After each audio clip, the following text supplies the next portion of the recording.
সফরাম জয়জীব অখিল ভূমণ্ডলীয় সর্বশ্রীমণি মণি সমাজ পারগ্লাস মণি যোগাশ্রম থেকে প্রত্যেককে সাদর সফরাম জয়জীব জানাই। এর পূর্বে আমি বলেছিলাম যে মণি সমাজের উদ্দেশ্য কী বা কেন এটা করা যায় ইত্যাদি।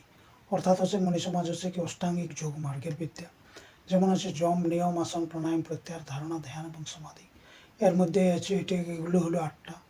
এর মধ্যে যম হচ্ছে 5টা, অহিংসা, সত্য, অস্তেয়, ব্রহ্মচর্য, অপরিগ্রহ। নিয়ম হচ্ছে 5টা, শৌচ, সন্তোষ, তপ, স্বাধ্যায় আর ঈশ্বর প্রণিধান। 5 আর 5 হলো 10। এরপর হচ্ছে আসন, প্রাণায়াম, প্রত্যাহার, ধারণা, ধ্যান আর সমাধি, তাই তো। তো এটার মধ্যে চক্রভেদন বিদ্যার মাধ্যমে বেশি রোগ আরোগ্য করা হয়। তো প্রথমেই নিরোগ হওয়ার অদ্ভুত উপায়ের মধ্যে যে কীভাবে নিরোগ হওয়া যায়, একটা মানসিক ব্যাপার নিয়ে বলা যায় যে রোগ সব ভয় দুঃখ সকলই তাহার আর মনের বিকার তরি কর ছাড়কার। আহারের শুদ্ধি যেমন অতি প্রয়োজন, তেমনি সকলের আগে চাই শুদ্ধ চিত্ত মন। মনের সংযম আগে পরে অন্য কথা, মনোপরি হয় তার সর্বোপরি জেতা বা জয়লাভ করা। তাহলে মানসিক প্রথম অবস্থা হচ্ছে মানসিক চিকিৎসা বা মানসিক চিকিৎসা যদি বলতে পারা যায়, তাহলে প্রথমে হচ্ছে মনকেই ধরা যায়। ধরে নাও যে তুমি হয়তো একজন রোগী আছে, কিন্তু যদিও তুমি রোগী, কিন্তু বারবার ভাবনা করো যে আমি নিরোগ। এই নিরোগের ভাবনার থেকেই নিরোগ হয়ে যেতে পারবে। কিন্তু ভাবনার মধ্যে কাঁচা এবং পাকা ভাবনা দুটোই দুরূপ কাম করে। এক হচ্ছে কাঁচা ভাবনা অত প্রভাব ফেলাতে পারে না যতক্ষণ না তার পাকা প্রভাব পড়ে। তাহলে এই ভাবনা কেন করা যাবে ইত্যাদি। অজ্ঞানের মধ্যেই আমরা নিজ কল্পনা করে অনেক রূপ রোগের উৎপত্তি করে থাকি, যা রোগ নয়, কেবল ভাবনার মধ্যেই রোগ বিরাজমান। আচ্ছা হয়তো যেমন উদাহরণস্বরূপ কোনো একটা মহামারী রোগ হোক, প্লেগ জাতীয় ইত্যাদি বলতে পারা যায়, ওটা শুনে যতটা ভয় লাগে এবং যেভাবে রোগের উৎপত্তি হয় বা রোগ সৃষ্টি হয়, সেটা যদি নির্বিকার থাকা যায় তাহলে অত দ্রুত সে প্রভাব ফেলাতে পারে নাই।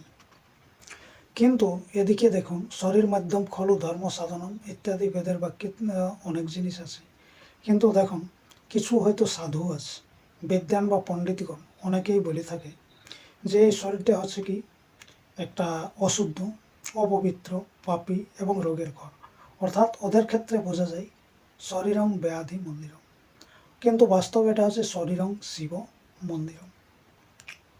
তো যখনই তারা বলে দিয়েছে যে শরীরং ব্যাধি মন্দিরম, তখন বেশ সেই অনুপাতে তুমিও কি হয়েছ, ও আর এই ভাবনাটাকে করে নিয়ে ধরে বসে বর্তমানে তার এই ভাবনায় স্থিত হয়ে রোগী হয়ে বসে আছো। এই যে ভাবনা বা এই বিচারটাই হলো অপবিত্র। এই বিচার শরীরকে অপবিত্র এবং রোগী বানিয়ে দিয়েছে। এই শরীর হলো পরম পবিত্র এবং শুদ্ধ। শরীর শরীরেই নয়, বরং ওই পবিত্র শিবালয় আছে, ওই পবিত্র শিবালয় যেখানে ব্রহ্মা, বিষ্ণু, মহেশ্বর ইত্যাদির বাসস্থান। আচ্ছা, এই শিবালয় কিন্তু রোগের ঘর নয়, এখানে হচ্ছে সচিদানন্দের ঘর, যে সর্বথা নির্মল এবং নির্বিকার আছে।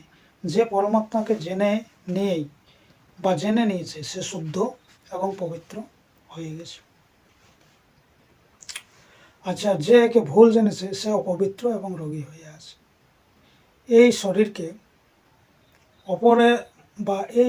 অপরে কেউ বানায়নি। এখানে হচ্ছে কি যে রয়েছে সেই বানিয়েছে। যেমন একটা বেদে এটিয়া লিখেও দিয়েছিল যে তৎ সৃষ্টইয়া তদে বানু প্রাবিশ্যয়, অর্থাৎ যে ঘরটা বানাইছে সেই কিন্তু ঘরের মধ্যে অবস্থান করে আছে। তা এই ভাবনাটা যতক্ষণ শুভ ভাবনা এবং শুভ সংকল্প নিয়ে ধ্যান চিকিৎসা, মানসিক চিকিৎসা এবং নিরোগ হওয়ার অদ্ভুত উপায়, রোগ নয়, মস্তিষ্কের অদ্ভুত কাম ইত্যাদি দ্বারা যখন সবগুলোর দ্বারা কাম নেওয়া যায়, তখন রোগ নির্বিকারেই আরোগ্য হয়ে যায়, তাতে কোনো সন্দেহ থাকে নাই।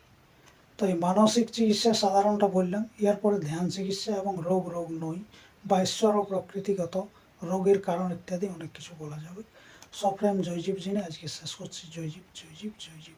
ওম শান্তি ওম শান্তি ওম শান্তি।